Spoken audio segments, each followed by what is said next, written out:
ఇప్పుడు ఈ పద్యం నేను చెప్తుంటే ఈ పద్యం ఎవరి శక్తి మీరు ఆలోచించండి. రామచంద్రమూర్తి యొక్క శక్తి ఆ పద్యం.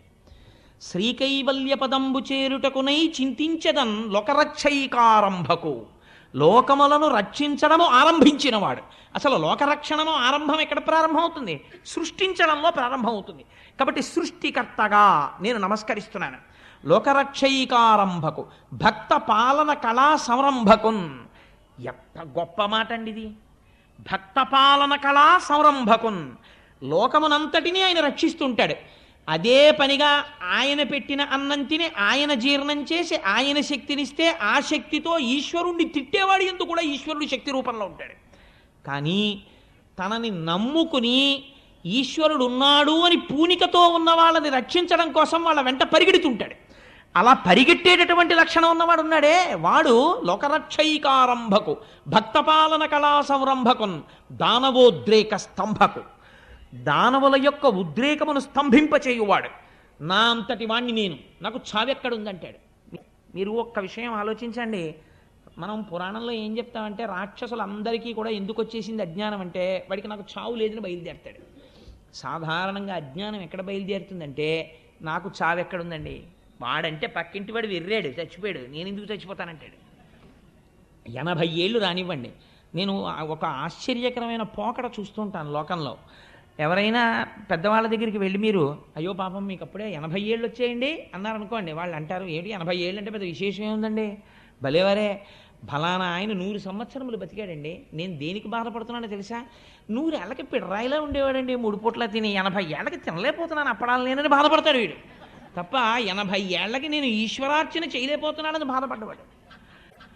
అందుచేత దానవోద్రేక స్తంభకు అంటే లయకారకుడై ఈ లోకములన్నింటినీ లయం చేస్తున్నవాడు ఎవరున్నాడో వాడికి నమస్కరిస్తున్నాను. ఇప్పుడు ఎవరి పేరైనా పోతన గారు చెప్పారండి, అసలు ఆయన పరబ్రహ్మమునకు నమస్కరిస్తున్నారు. సృష్టికర్తయ్యి స్థితికర్తయ్యి ప్రళయకర్త అయినటువంటి పరబ్రహ్మము ఏది ఉన్నదో దానికి నేను నమస్కరిస్తున్నాను. లోకరక్షైకారంభకు భక్త పాలన కళా సంరంభకు దానవోద్రేక స్తంభకు కేళి లోల విలస దృగ్జాల సంభూత నానా కంజాత భవాండ కుంభకు. కేవలము ఇలా చూపులు చూస్తే ఆ చూపుల చేత ఈ లోకములన్నింటినీ సృష్టించగలిగినటువంటి సమర్థుడు ఎవరున్నాడో వాడికి నేను నమస్కరిస్తున్నాను. కేళిలోల విలస దృగ్జాల సంభూత నానా కంజాత భవాండ కుంభకు మహానందాంగన ఢింబకున్.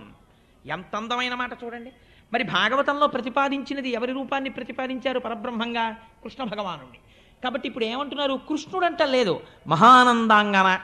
ఆవిడ అక్కడ ఉండేటటువంటి నందుని యొక్క భార్య, అందుకని మహానందాంగన డింబకున్.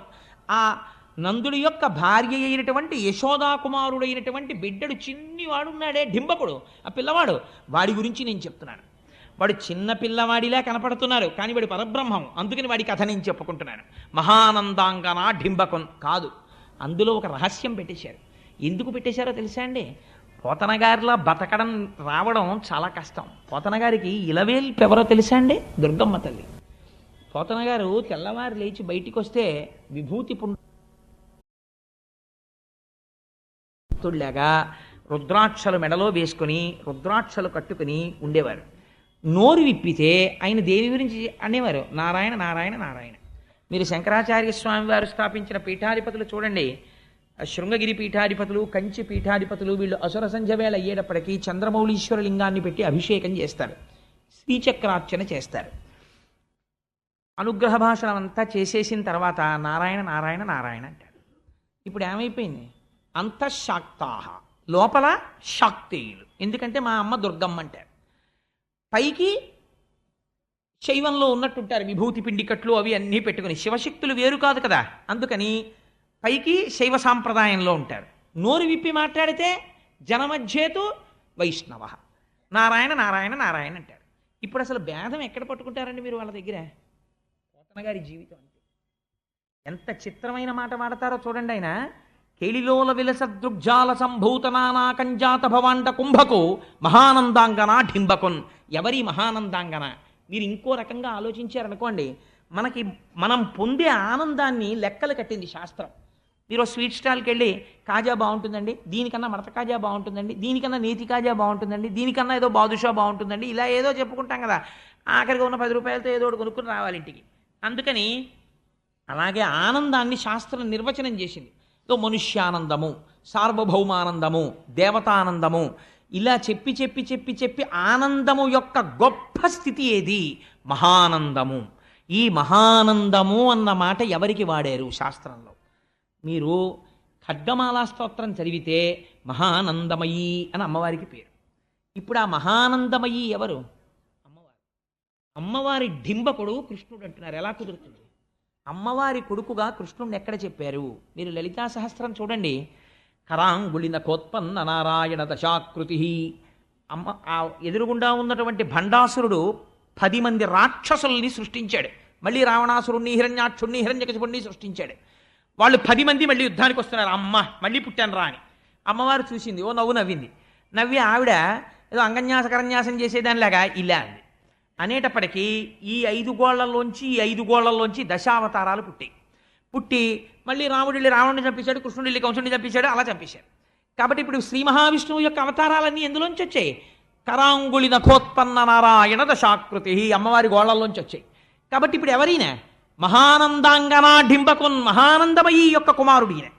అందుకని అటువంటి స్వామిని నేను నమస్కరిస్తున్నాను. ఎందుకు నమస్కరిస్తున్నాను అంటే ఆయన స్వరూపం మహానందం. ఆయన పేరు కృష్ణుడు, నిరతిశయ ఆనంద స్వరూపుడు. నాకేం కావాలి? ఈ భాగవతం చెప్పుకుని సన్మానపత్రం రాయించుకోవడమో, లేకపోతే ఈ భాగవతం చెప్పుకుని ఏదో పారితోషికం పుచ్చుకోవడమో, ఈ భాగవతం చెప్పుకుని బట్టలు పెట్టించుకోవడమో, దానికి నేను చెప్పుకోవట్లేదు. మరి ఎందుకు చెప్పుకుంటున్నావు? మీకు ఒక ఆశ్చర్యకరమైన విషయం చెప్తాను. అది ఎంతవరకు యథార్థమో పక్కన పెట్టండి. నేను ఒక చోట పోతన గారి చరిత్రలో చదివాను. పోతన గారు భాగవతాన్ని అంతటిని రచించి ఒక మంజూష ఎందు పెట్టారు. పెట్టి ఆయన ఎవ్వరికీ నేను ఇంత భాగవతం రచించానని కూడా చెప్పలేదు. ఇది రామచంద్ర ప్రభు సొత్తు, ఆయనకి అంకితం ఇచ్చేశానన్నారు. కొడుకుని పిలిచి, ఒరే నాయన ఇది పూజామందిరంలో పెట్టు అన్నారు. తాళపత్ర గ్రంథాలని పూజామందిరంలో పెట్టారు. కొంతకాలం అయిపోయిన తర్వాత పోతన గారి కుమారుడు కూడా అనారోగ్యం పాలయ్యాడు, పెద్దవాడైపోయి. తన శిష్యుణ్ణి పిలిచి చెప్పాడు, ఒరే జాగ్రత్తరా, మా నాన్నగారు రచించుకున్నటువంటి భాగవతం ఆ మంజూషలో ఉంది అని. అందులోంచి 4-5 చెదపురుగులు బయటికి వస్తూ కనపడ్డాయి శిష్యుడికి. అప్పుడు ఆ శిష్యుడు తీశాడు మంజూష. తీసి చూస్తే అందులో ఆంధ్రీకరింపబడినటువంటి భాగవతం దొరికింది. ఇంత గొప్ప భాగవతం అని అప్పుడు తాళపత్ర గ్రంథాలకు ఎక్కించారు తప్ప ఆయన జీవితంలో ఎప్పుడూ కనీసం నేను ఇంత గొప్ప విషయాన్ని రచించానని ఆయన బయట చెప్పుకోలేదు. అది పోతన గారంటే. అంత నిరాడంబరుడు మహానుభావుడు. అటువంటి పోతనామాచ్యుల వారు ఒకానొక సందర్భంలో ఆయన మీద తీవ్రమైన ఒత్తిడి వచ్చింది. ఈ భాగవతాన్ని నువ్వు కానీ అంకితం ఇస్తే లక్షలు ఇస్తారు, కోట్లు ఇస్తారు, నీకు అర్ధరాజ్యాలు ఇస్తారు, సన్మానాలు చేస్తారు, సత్కారాలు చేస్తారు, రాజులు వెంటబడ్డారు భాగవతం అంకితం ఇమ్మని. ఒకానొక సమయంలో పోతన గారు రాత్రి పలహారం చేసి పడుకుందామని వెడుతుంటే ఇంట్లో ఎక్కడో గజ్జెల చప్పుడు వినపడింది. నేను ఒక చోట వ్యాఖ్యానంలో చూశాను. ఏమిటి, ఆ రోజుల్లో మనకిలా కరెంట్ అది లేదు కదా, ఎక్కడో ఒక తైల దీపం వెలుగుతుండేది. ఏమిటి చీకట్లో ఎక్కడో చప్పుడు వినపడుతోందని చూశారు పోతన గారు. బహుశः అటువంటి దర్శనాన్ని పొందినటువంటి వ్యక్తి వేరొకడు లేడు. పోతన గారు పొందిన దర్శనం ఏమిటో తెలుసా అండి? ఏడుస్తూ కనపడింది సరస్వతీదేవి. వెంటనే లేచి కూర్చుని నమస్కరించి అన్నారు, కాటుక కంటి నీరు చనుకట్టు పయింబడ ఎల ఏక్షదో కైఠబరాజు మర్దనుడి గదిలి కోడలా ఓ మదంబ, నిన్నకటి కున్కునిపోయి అల కర్ణాట కిరాత కీచకులకి అమ్మను త్రిశుద్ధిగా నమ్ము భారతి. అమ్మా ఎందుకమ్మా అలా ఏడుస్తావు? కాటుక కంటి నీరు చనుకట్టు పయింబడ ఎల ఏక్షదో కైఠబరాజు మర్దనుడి గాదిలి కోడలా ఓ మదంబ, ఓ హటక గర్భురాణి. అమ్మ కంటి కాటుక కరిగిపోయి వక్షస్థలం మీద పడిపోయేటట్టుగా నల్లటి నీరుగా ఏడుస్తూ నిలబడ్డావా? ఈ భాగవతాన్ని పట్టుకెళ్ళి ఎవరికో అంకితం ఇస్తాననుకుంటున్నావా అమ్మా?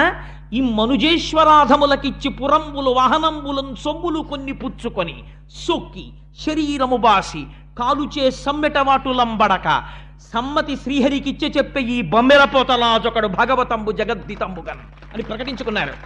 ఈ భాగవతాన్ని ఇంత కష్టపడి రచించి రామచంద్ర ప్రభువు నా చేత రచింపచేస్తే ఈ మనుజేశ్వరాధములకిచ్చి, ఈ రాజులకిచ్చి, వాళ్ళు అధములు, వాళ్ళకేం తెలుసనిస్తాను? భోగభాగ్యాలతో విర్రికి ఉన్నవాళ్ళు తప్ప వాళ్ళకి భక్తి ఉందా, బూడిదుందా? వాళ్ళకి ఎందుకు ఇవ్వాలి? ఎంత ధైర్యంగా రాశారో చూడండి ఆయన. ఈ మనుజేశ్వరాధములకిచ్చి పురమ్ములు వాహనంబులు సొమ్ములు కొన్ని పుచ్చుకొని ఓ 4 పురాలిస్తాడు. గ్రోకటగామాజ్యనేకగ్రహారములు అడిగిన సీమలు అందునిచ్చే ఆంధ్ర కవితా పితామహ అల్లసాని పెద్దనామాచ్చ అని నన్ను పిలుచునట్టి కృష్ణరాయలతో దివికేగలేక బ్రతికియున్నాడ జీవోత్సవంబునగుచు అంటాడు అల్లసాని పెద్దన గారు మనుచరిత్రలో. అలా ఏదో కొన్ని అగ్రహారాలు ఇస్తే ఇవ్వచ్చు, నాకు అక్కర్లేదు అవన్నీ. కానీ ఇవన్నీ పుచ్చుకుని నేను పట్టుకెళ్ళిపోతానా? నేను పట్టుకెళ్ళను.